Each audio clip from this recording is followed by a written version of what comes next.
Are you guys first time moms and you're like, I don't know how to use this? Sydney, help me use this. Well, don't worry, I'm here. We'll talk about breast pumps. So breast pumps are great. I always say you should have a breast pump in the car. Don't bring it into the hospital when you go to have your baby, but keep it in the car just in case you do need it. I only usually need breast pumps with my patients whose babies get admitted to the NICU. But again, everyone's different. But I usually say hand expression is the first line of care before you start to pump.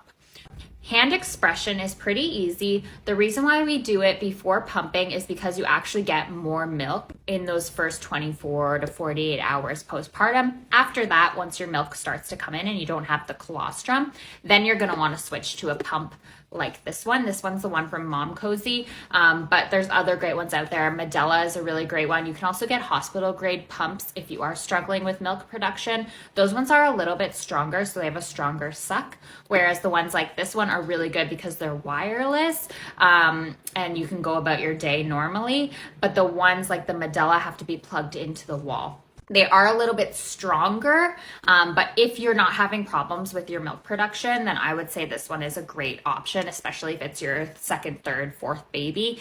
Milk tends to come a little bit easier to moms who have done it before. With feeding, you're gonna wanna feed your baby every 3 to 4 hours. I usually say 3 hours, especially if it's a newborn. Sometimes they're gonna wanna feed sooner.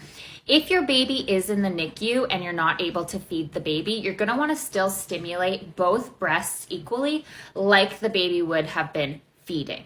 So saying that, if you are pumping, you are going to want to pump every 3 hours. And this is just to stimulate your breast to produce enough milk for when the baby actually does start to breastfeed. Another option is if you're not wanting to breastfeed, you can just use the pump and it will be used again every 3 hours, and then it'll express the milk, and then you can feed via bottle. These are all really good options, but I always say it's a supply-demand thing. So if you decide only to pump once a day and you're not breastfeeding or doing anything else, that's not gonna stimulate your breast enough to produce enough milk for baby. So again, if you're feeding every 3 hours, you're gonna wanna be pumping every 3 hours.